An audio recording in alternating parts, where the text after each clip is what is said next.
I had pancakes this morning actually, and it was fruit and Greek yogurt with a little bit of syrup. That's your topping of choice. Yeah, actually, yeah. Coffee.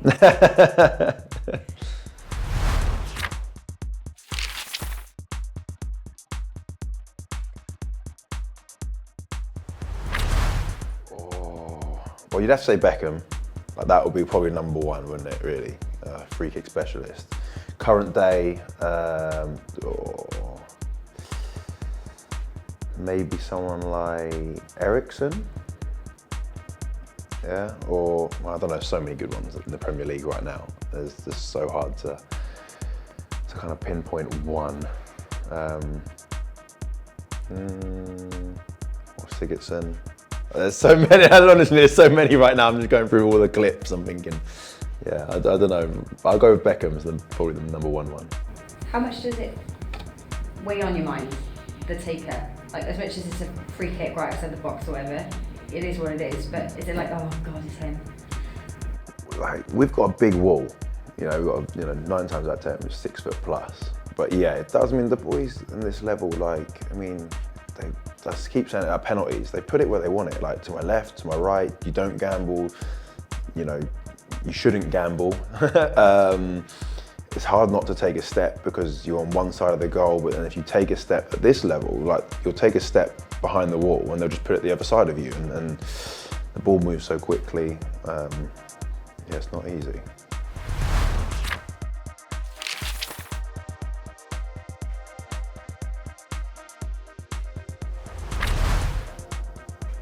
I go for a bit of banter. I go Brian Murphy, because I've roomed with him as well. So we stuck in the lift with him and then go up to the room. I think I'd lose my head.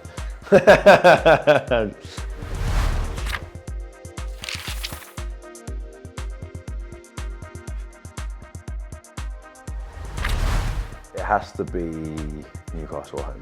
Why is that? Purely because of the fact that it was our first point on the board, first Premier League point on the board this year, I believe. So it was a massive, 93rd, 4th minute of a game, down to 10 men. They were down to 10 men, and then they get a penalty in the last minute. Yeah, it wasn't the best save because it was relatively not the greatest of penalties, but it was the most important save at that point to put our first point on the board. What goes through your minds in those instances then? Because obviously the pressure's on, but no one expects you to save it really. But in times like that, where it comes down to the crunch, I mean. Yeah, it's like that. I mean, no one expects you to save it. I think it's getting worse because I've saved a few penalties this year. Now the supporters now expect me to save it. But yeah, I guess you can just go the right way and just, and try your best to keep it out of the net. I mean, I don't think we've really had apart from Bournemouth, who were 1-0 down, the other ones have been relatively quite pressure situations, like 0-0 at home against Newcastle, 0-0 against Leicester away. They've been tough mentally, but obviously I've come on the right side of it. Yeah, but when we started the season, obviously you come into this league and you look at the calibre of players who'd be taking the penalties. Did you ever imagine that you'd be leading the ranks with 3 penalty saves under your belt? No, definitely. I don't want any more. Yeah, I mean, you look at some of for example, when we played United, and obviously I get a bit of analysis before on who can take it, and it's just like Pogba, Rashford, Lingard, just continuously big name players, and you're like, well, any of you can score a penalty really, and then Lingard obviously stepped up and put it away. Same as Chelsea, same, you look at them and how many players can take penalties, and yeah, they're not bad.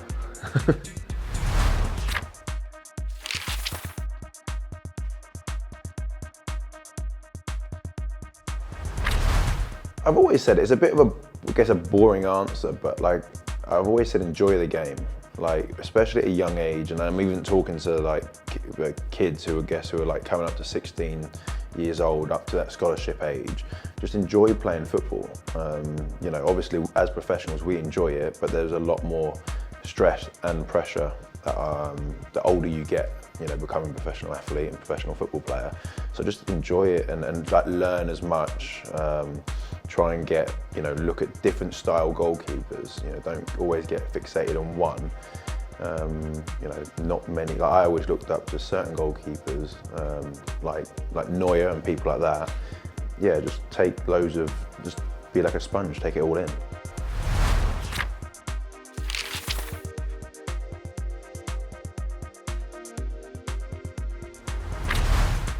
I guess like when I was younger, I used to kind of look up to David James. You know, he was England's #1 at the time. He was one of those where I thought he was, I don't know him personally, but I've heard many stories off the field that he's a great character, good athlete. But like for me it was weird because I kind of looked up to him purely for the fact he made mistakes, but he was willing to dare to try. Like he came off his line, he tried to take crosses and things like that, which at that stage of his career when he was playing was quite unseen. Everyone was quite a stay-at-home goalkeeper. He made mistakes and he got criticised for it, but he'd always come back and he'd come stronger, and he's made some fantastic saves.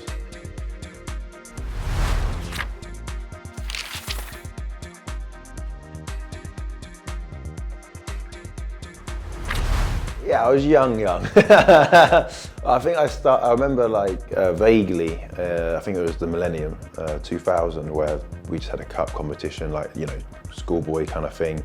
I must have been the tallest or something like that, or, I just got put in goal. I enjoyed it, really enjoyed it, and then from then, I just stayed in goal, to be honest. Probably the best thing for me. Were you any good up front? I was all right. I mean, at the younger ages, I was always, I guess, bigger and physically more, stronger than a lot of people my age, and that helps. I don't think it would help so much now because everyone's strong and everyone's big.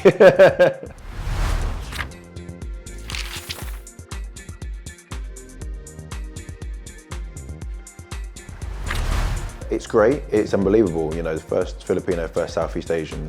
It's a great achievement, great honour. I just want our national team to kind of progress, and obviously I would like to be, I would say first of many, but like I wouldn't want to be the first and only, to be honest. I'd like someone else to kind of, take over from what I started.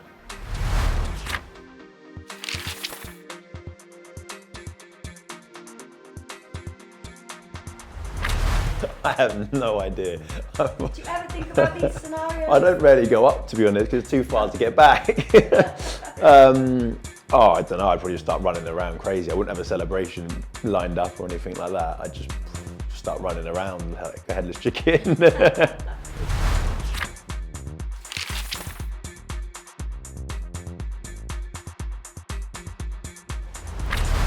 Oh, that's good. I like that. Nice, that is really nice. I haven't really gotten any on top of my head, to be honest. Like, it's You really. did say Dare to Dream a minute ago, which I picked up on as well. Yeah, I mean, I guess through my story, Dare to Dream would be probably, like, I guess mine. From what I've been through my career, where I was, 4 odd years ago to where I am now. So I didn't expect to be here, but I am. So I guess, Dare to Dream.